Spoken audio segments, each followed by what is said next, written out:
Here is the right hand of I Saw Three Ships with suggested fingering. Composers sometimes put these in to help you move from one group of notes to the next without getting lost in between. The thumb is numbered 1, index finger 2, and so on to the little finger, which is number 5. You will notice that your thumb, number 1, spends most of its time in this tune playing the D above middle C. We're now getting closer to playing a tune with both hands.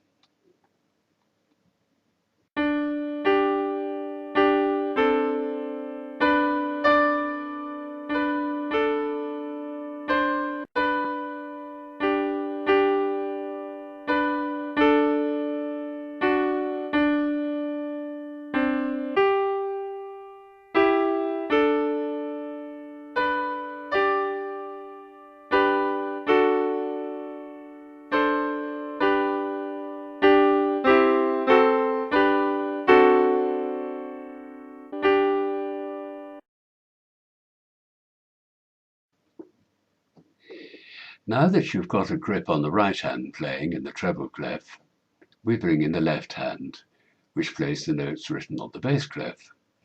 This works like the treble clef, but unfortunately the notes are in different positions on the stave.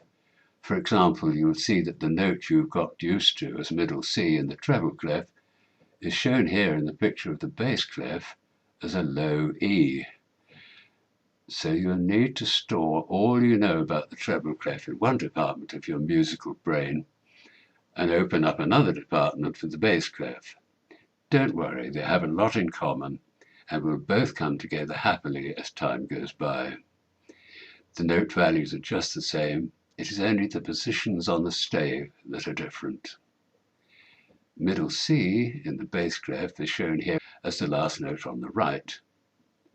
And this is what the notes on the bass clef look and sound like.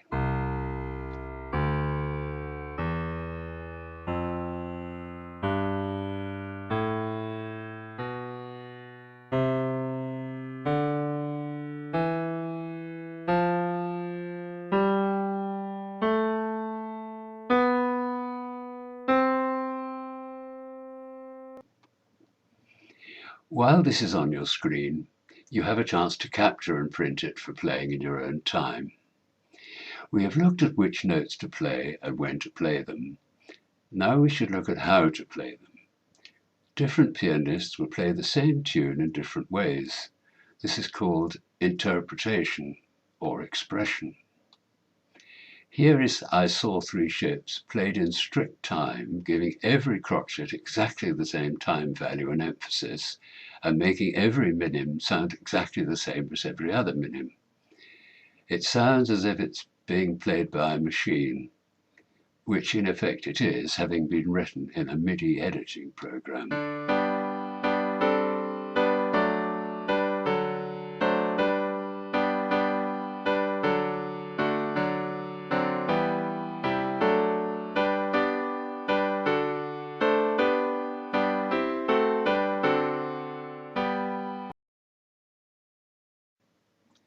MIDI stands for Musical Instrument Digital Interface, which is the system that lets us take music played on digital keyboards and put them on CDs and other recording media.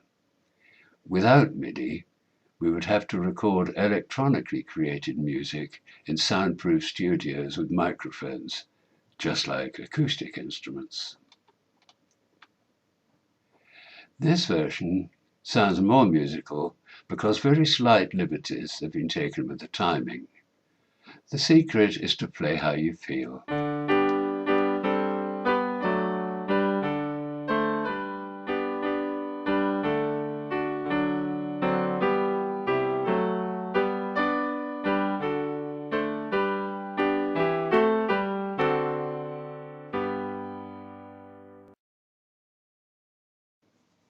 We are now playing with both hands. Quite a breakthrough.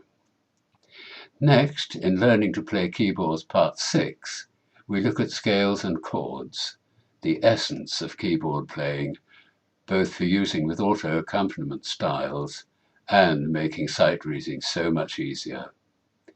Scales and chords go together hand in hand.